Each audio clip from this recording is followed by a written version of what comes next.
By the spring of 1943, the Eastern Front had become a graveyard for certainty.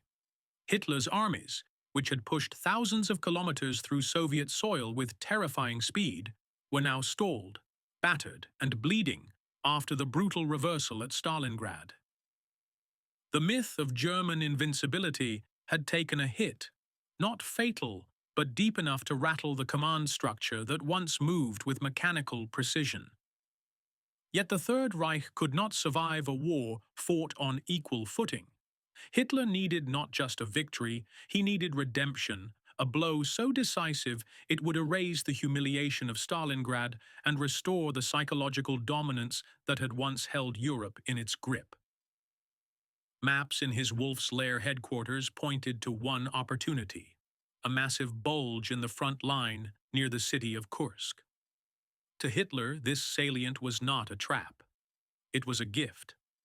A place where the Red Army stuck out too far, inviting a pincer attack, promising encirclement, and the destruction of entire Soviet armies in a single stroke. It was Blitzkrieg's redemption arc, written before the first tank even moved.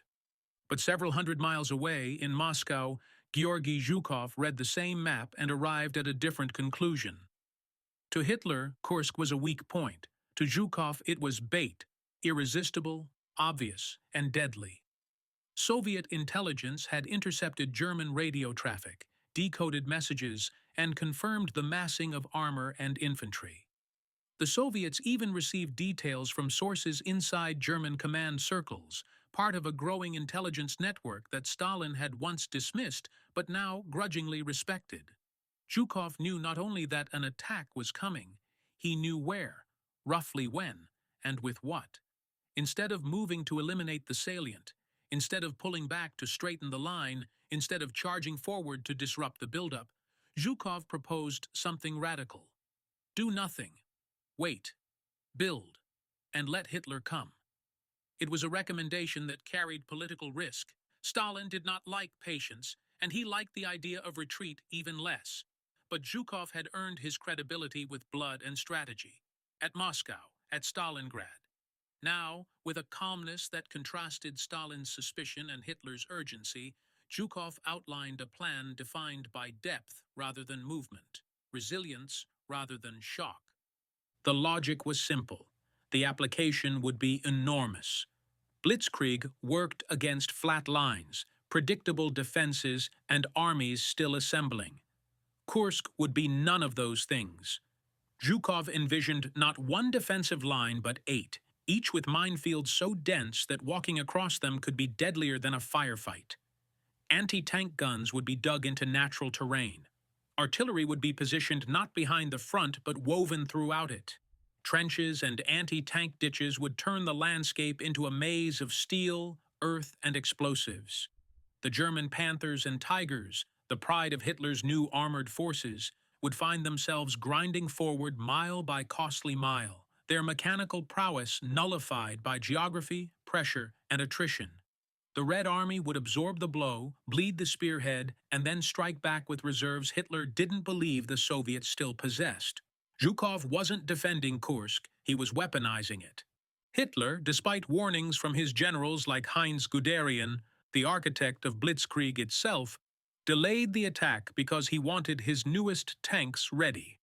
That delay bought Zhukov time, mines, trenches, and the kind of preparation that turns a battlefield into a verdict. The German attack, when it arrived, would not be ambush, it would be acceptance. Acceptance of a challenge issued not through arrogance but calculation. Kursk was no longer a salient, it was a snare.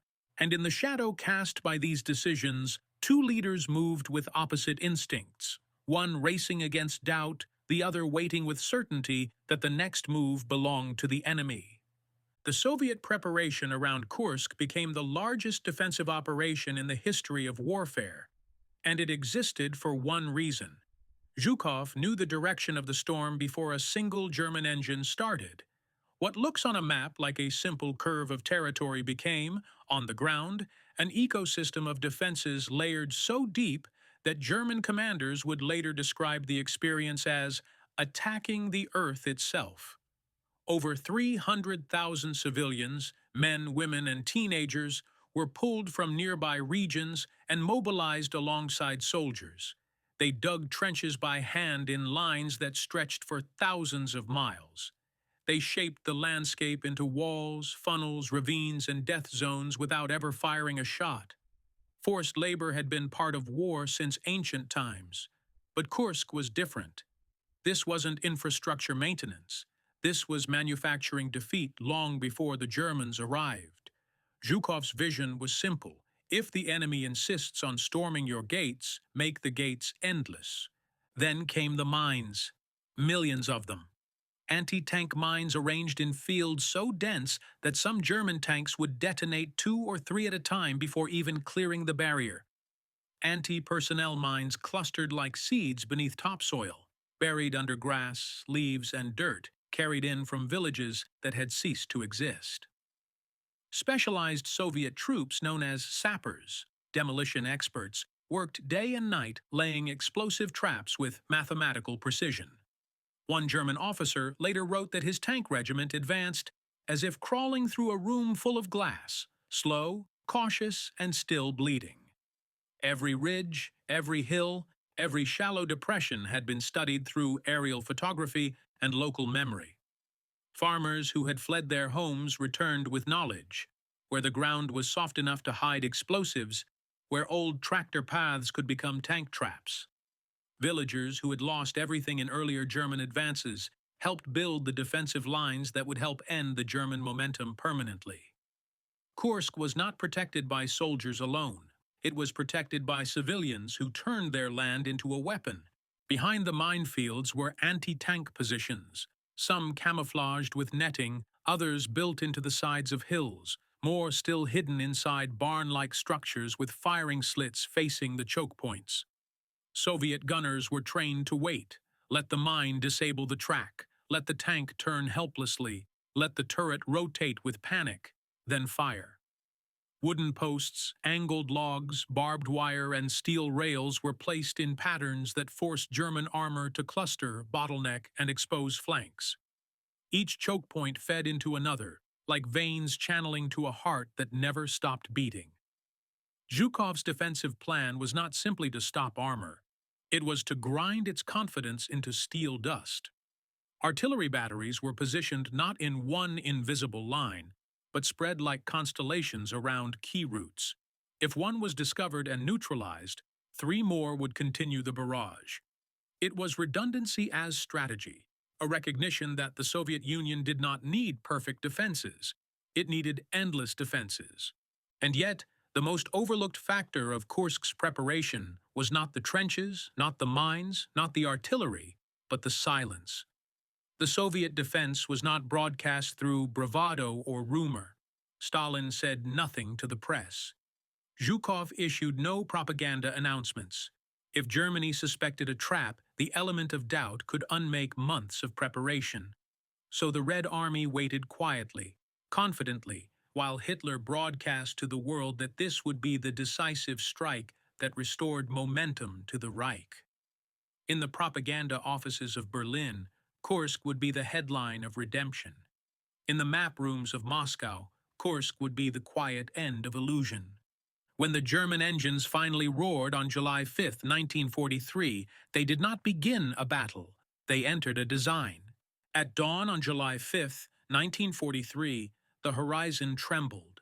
The German attack began not in secrecy, not in shock, but in sheer spectacle. Thousands of artillery pieces fired in unison, lighting the morning sky with bursts of white fire. Tiger tanks, Panthers, Ferdinands, and the hardened Panzer IVs rolled forward, the largest and most advanced armored strike force Germany had ever assembled. Hitler had called Operation Citadel the blow that will decide the outcome of the war. The German High Command believed that sheer power could overwhelm any defense. After all, Blitzkrieg had conquered half of Europe with less. But Kursk was not France. It was not Poland. It was not a nation caught unprepared. It was a fortress. As the German spearheads advanced, the ground answered, exploding, collapsing, shaking violently under the weight of hidden steel. One after another, Tanks struck mines, not randomly, but predictably.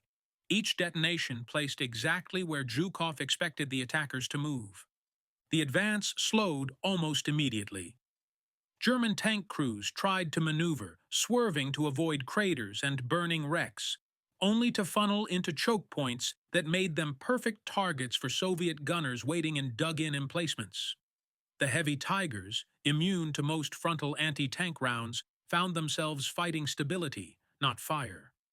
Mines blew off tracks, immobilizing the giants in the middle of kill zones where their armor meant little. Smoke turned the air opaque. Black clouds blended with dust and panic as crews radioed for repairs that could never reach them. German infantry advancing behind the tanks found themselves trapped in open ground littered with craters and shrapnel. Soviet machine guns echoed from positions so well hidden that German officers couldn't mark them fast enough on their maps. What had been planned as a decisive breakthrough became a crawl measured in meters rather than miles. Still, the Germans pushed. Determination and discipline kept the assault moving forward. New Panthers attempted to flank.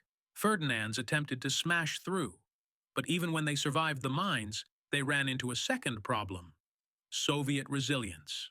Tanks that broke through the first defensive line soon encountered the second and the third and the fourth. Each victory only led to a new set of obstacles. What Hitler believed would be a shock attack was becoming a battle of attrition, the type of fight Germany could not win and the Soviet Union was built to endure. German commanders radioed that they were advancing, but the reports failed to mention the cost. By midday, it was clear the offensive had not produced the momentum Blitzkrieg demanded. Blitzkrieg was speed married to surprise.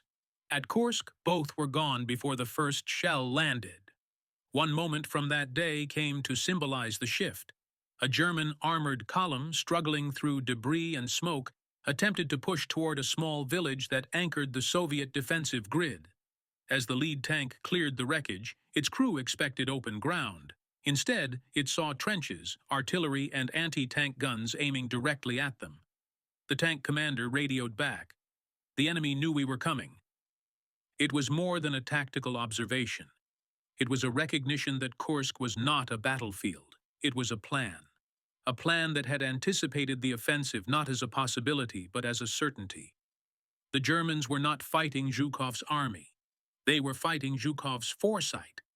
Hitler had launched the assault expecting a breakthrough. Stalin had waited expecting the opposite. Now, as the German offensive stalled, both leaders realized the same truth. Kursk was no longer Germany's opportunity. It was their undoing in slow motion. Hitler believed the Battle of Kursk would be won by engineering. The Tiger and Panther tanks, symbols of Nazi industrial might, had been positioned as the invincible fist that would punch straight through the Soviet lines. The Tiger, with its thick frontal armor and powerful 88mm gun, commanded fear and respect. The Panther, faster and fitted with a lethal high-velocity cannon, represented the future of armored warfare. On paper and propaganda posters, these machines were unstoppable. But the battlefield is not a showroom, and Kursk was not a controlled demonstration. It was mud, mines, smoke, chaos, and time. And time was Zhukov's greatest weapon. The Panthers arrived late to the battle, which meant they were rushed, untested, and plagued with mechanical failures. Of the 200 assigned to Kursk, nearly half broke down before reaching the front line, not through enemy fire, but because of overheating engines, transmission failures, and fuel system fires. Those that did reach combat often failed under pressure. Crews who expected dominance found themselves trapped, unable to maneuver, unable to retreat, unable to clear wreckage. The Tiger tanks suffered a different problem: their size. They were devastating from a distance but overwhelming up close. Kursk was fought in fields that had become mechanical graveyards. A Tiger stuck in a mine crater was not a weapon. It was a tomb. Soviet sappers exploited this reality. They were trained to crawl, to run, to dash between burning wrecks and cripple a 50-ton machine with a satchel charge under the right track.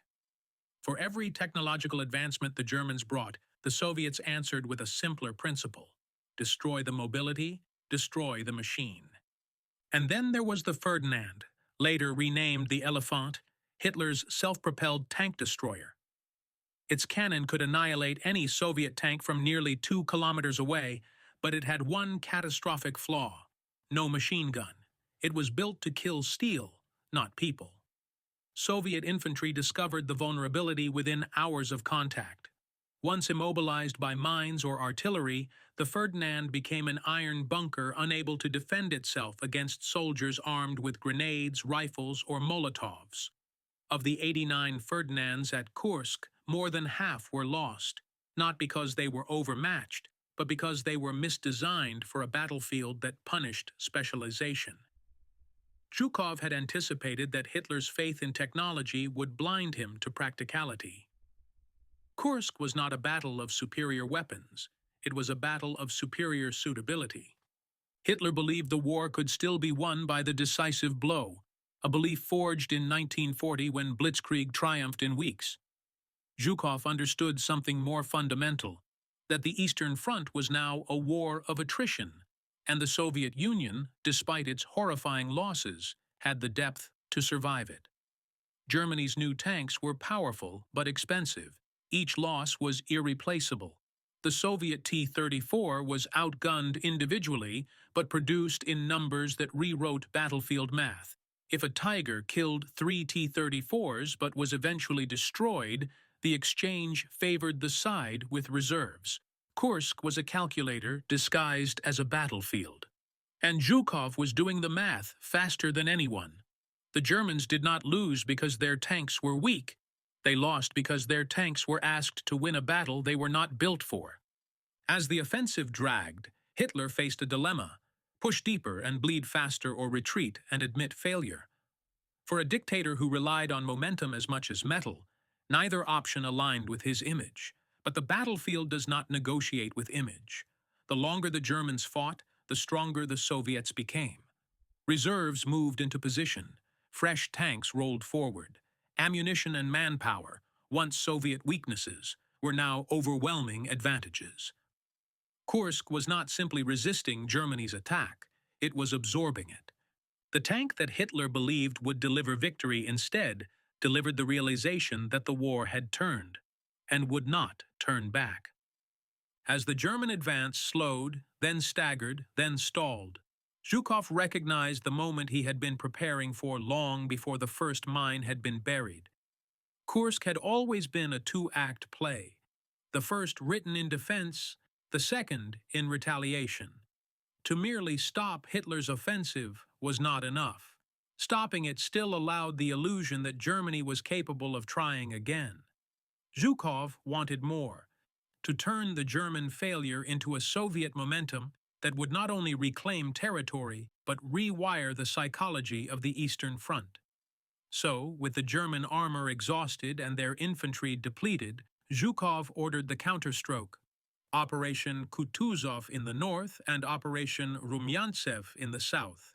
For the first time since the opening of Operation Barbarossa 2 years earlier, the Red Army was launching major coordinated offensives not from desperation, but from superiority. The transition was immediate and devastating. Soviet artillery, which had fired defensively for days, now swept the battlefield in rolling barrages that forced German units to retreat, regroup, or risk annihilation. Soviet tank brigades, once dug into the earth, now surged forward with T-34s that no longer needed to outclass German tanks. They only needed to outnumber them. Kursk was not Stalingrad, it was movement, pursuit, exploitation, and escalation. German units that fought for days to gain a few miles now lost them in hours.